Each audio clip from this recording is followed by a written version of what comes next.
we need to score our objective type items and score we need to score our essay type items both. तो उनको कैसे हमने score करना है उस बारे में सबसे पहले तो ये है कि हम जब ऑब्जेक्टिव टेस्ट आइटम जो है उनको स्कोर करें तो उनकी जो की है स्कोरिंग की वो हमारे सामने हो कि first question second third fourth fifth उनके कौन कौन से ऑप्शन राइट हैं, अगर एमसीक्यूज हैं अगर ट्रू फॉल्स हैं तो कौन कौन से ट्रू हैं कौन कौन से फॉल्स हैं, अगर मैचिंग लिस्ट है तो उसमें कौन कौन से जो उसके ऑर्डर किस ऑर्डर में यानी उसके आंसरिंग कॉलम में मौजूद हैं, उसके क्या कौन कौन से नंबर्स हैं वो मौजूद हों, और अगर फिल इन द ब्लैंक्स हैं तो कौन कौन से उसके अंदर वैल्यूज़ हैं या कौन कौन सी टर्मिनोलॉजीज हैं जिनको फिल इन ब्लैंक्स के लिए यूज़ किया गया है। तो ये सारा आपने की जो बनानी है स्कोरिंग की उसके अंदर ये बताइए सारी इन्फॉर्मेशन मौजूद होनी चाहिए ताकि उसके मुताबिक पेपर को मार्क करना अपने लिए आसान हो सके। इसके अलावा बेटा ऑब्जेक्टिव के लिए स्टेंसिल्स भी यूज़ करते हैं, स्कोरिंग स्टेंसिल्स कहते हैं जो कि कंप्यूटर रीडेबल आइटम्स होती हैं, बच्चे उन सर्कल को जो भी राइट ऑप्शन होता है उसको ब्लू या ब्लैक जो ब्लैक से रिकमेंडेड होता है कि उससे उसको सर्कल करते हैं और ताकि कंप्यूटर उसको पढ़ सकें। और use when separate answer sheets are use scoring stencils is more convenient.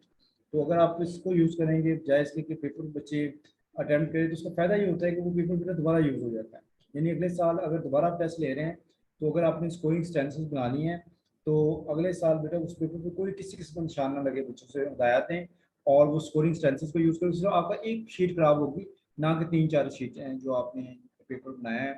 तो वो दोबारा से पेपर टेस्ट जो है वो अगली क्लास का बेटा आप ऑफर कर सकते हैं, तो थोड़ा सा आपका पैसे बच सकते हैं, एफर्ट बच सकती है। और बाहर ये डिपेंड करता है कि आप स्कोरिंग स्टेंसिल यूज़ करते हैं कि नहीं, और इसको बेटा कंप्यूटराइज बेसिस पे भी इसको स्कैन करके इसकी स्कोरिंग की जा सकती है। और इसके लिए बेटा MICR टेक्नोलॉजी होती है, मैग्नेटिक सॉरी OCR टेक्नोलॉजी होती है, ऑप्टिकल कैरेक्टर रिकग्निशन की टेक्नोलॉजी, जिसकी मदद से हम रीडिंग कोई भी राइटिंग पीस ऑफ राइटिंग को या कोई भी सिम्बल्स को हम रीड कर सकते हैं, तो उसको कन्वर्ट किया जा सकता है फर्दर स्कोरिंग में। नेक्स्ट बेटा स्कोरिंग क्राइटेरिया आपका, जैसे मैंने कहा कि जो आप आइटम बनाते हैं चाहे वो शॉर्ट आंसर क्वेश्चन हों चाहे वो लॉन्ग क्वेश्चन हों, उसका जो रुब्रिक्स हैं वो बना लिए जाए तो उसके मुताबिक उसको वैल्यूएट करना या असेस करना या ग्रेडिंग करना आसान हो जाता है। Scoring objective test each correct answer is usually counted as 1 point. Mostly बेटा इसमें ऑब्जेक्टिव टाइप में तो हम 1 स्कोर ही देते हैं और समटाइम 2 भी देते हैं और समटाइम नेगेटिव मार्किंग भी करते हैं। If some items are counted 2 points, some 1 point and some half point, scoring will be more complicated without accompanying benefits। तो अगर हम बेटा हाफ ऑफ पॉइंट रखेंगे तो वो बड़ा awkward सा हो जाता है, सम का 2 रखेंगे तो बड़ा awkward, सबका एक जैसा फॉर्मेट हो तो बेहतर है, यानी सबका एक स्कोरिंग पैटर्न हो तो बेहतर है, सबका एक नंबर है। When students are told to answer every item on the test, a student's score is simply the number of item answered correctly। इसमें सिंपली अगर 20 नंबर का टेस्ट है या 50 MCQs हैं तो उसमें से उन्होंने 15 गलत किए हैं, 35 ठीक किए, 35 उनका स्कोर हो जाएगा।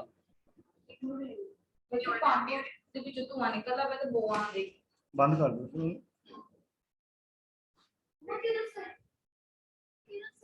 तो हम बात करेंगे when the students are told the same answers every item on the test, a student's score is simply the number of item answer correctly। तो हमें पता होगा जितने बच्चों के करेक्ट आंसर उतने बेटा उनके स्कोर्स हैं।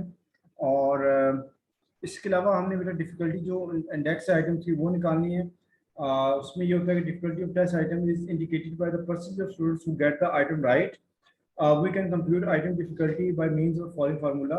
उसमें बेटा जो P है इसको तो RT into 100, तो R उसमें number of students who get the right items and equal the total number of students who tried the item.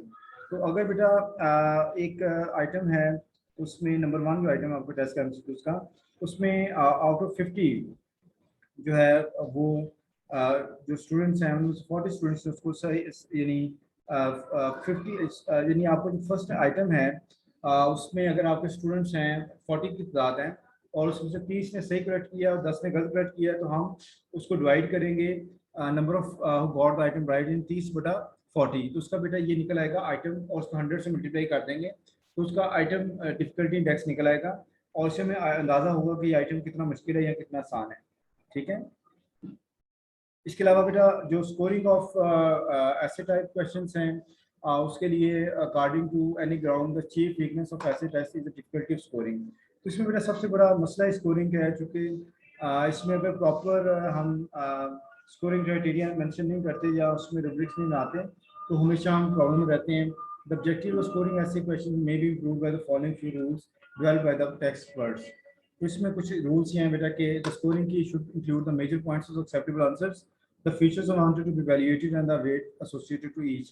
तो इसमें 3 बातें उन्होंने बताई हैं कि आपने जो आंसर्स को वैल्यूएट करना है उसके क्या फीचर्स हैं, क्या इंपॉर्टेंट पॉइंट्स होंगे और क्या क्या क्या क्या एक्सेप्टेबल पॉइंट्स होंगे जिनको हम एक्सेप्ट करेंगे और फिर हम उनको क्या वेट देंगे अगर स्टूडेंट्स के मुताबिक आंसर करते हैं. So we can prepare scoring key for the questions as following outline acceptable answers. यानी एक क्वेश्चन के अगेंस्ट स्टूडेंट कौन कौन से पॉइंट्स डिस्कस कर सकते हैं उसको हम लिस्ट कर लें. Number 1 2 3 4 5 6 7 8 and main feature of answer and the weight is assigned to each content. Allow 4 points to each element of the teaching. Comprehensiveness, logical organization, irrelevant material detect करें marks को. तो अगर बच्चों ने कम्प्रिहेंसिवली टॉपिक को discuss किया है तो उसके नंबर दें, लॉजिकल ऑर्गेनाइजेशन के नंबर दें और अगर इरेलीवेंट चीज़ें हैं तो उसमें बेटा मार्क्स डिडक्ट किए जाएँ. Then use the appropriate scoring method.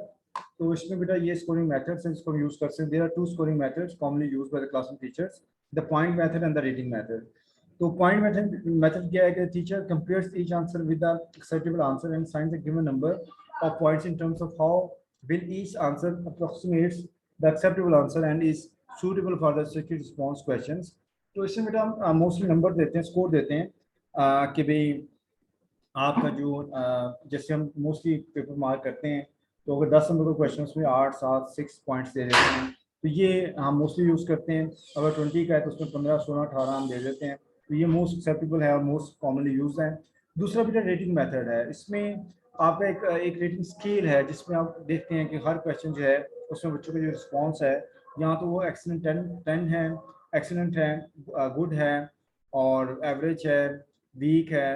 तो उसमें आप उस तरह से उसकी बेटा रेटिंग मेथड के थ्रू रेटिंग करते हैं. और so it was all about scoring our test